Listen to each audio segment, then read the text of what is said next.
Welcome to Electric Vehicles Explained, a series dedicated to demystifying the technology and standards behind the EV revolution. Today, in Part 1, we focus on the Indian Standards Institution, or ISI, and the critical topic of EV safety. Electric vehicles are transforming how we travel, offering a cleaner, more sustainable alternative to traditional combustion engines.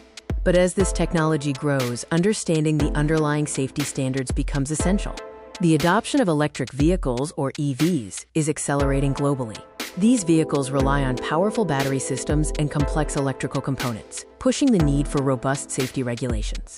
For both manufacturers and consumers, safety is paramount. Standards ensure consistency, reliability, and most importantly, protection against potential hazards associated with high-voltage systems and batteries. Today, we introduce the Indian Standards Institution, commonly known as ISI. This body plays a foundational role in certifying product quality and safety within India.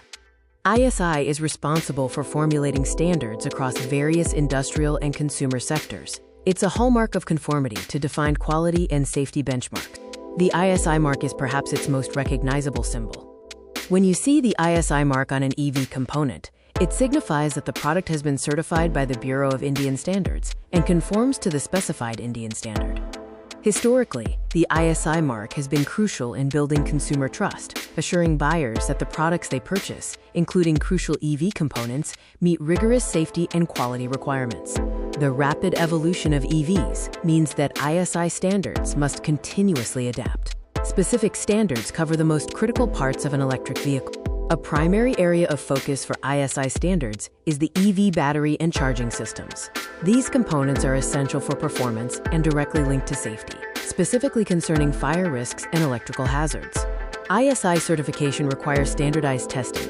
This ensures that every certified component maintains a consistent level of reliability and performance under various conditions, which is crucial for long-term safety. Beyond compliance, every EV owner and enthusiast should understand the fundamentals of EV safety. It's about knowing the potential risks and preventative measures. Electric vehicles operate with high-voltage battery systems. Understanding where these components are located and avoiding contact during accidents or maintenance is essential to prevent severe electrical injury. Thermal management is key. EV batteries must be maintained within a specific temperature range to prevent overheating. Safety protocols include robust cooling systems and sophisticated software to manage potential fire risks. As consumers, you have the power to demand safety. Being informed about standards like ISI helps you make better purchasing decisions. When purchasing EV parts or even the vehicle itself, look for the ISI mark. You can also cross-reference the certification details with the Bureau of Indian Standards website to ensure authenticity. Choosing ISI-certified components guarantees that you are using products that have undergone necessary quality checks, promoting greater operational safety and longevity for your electric vehicle. To wrap up Part 1, we've established the foundational importance of standards like ISI in ensuring safety and quality in the growing EV landscape. Remember the key takeaways. The ISI mark means certified quality, high voltage requires caution, and robust thermal management is vital for battery health and fire safety. Join us for Part 2, where we'll take a deeper dive into the specific ISI battery standards that govern the heart of every electric vehicle.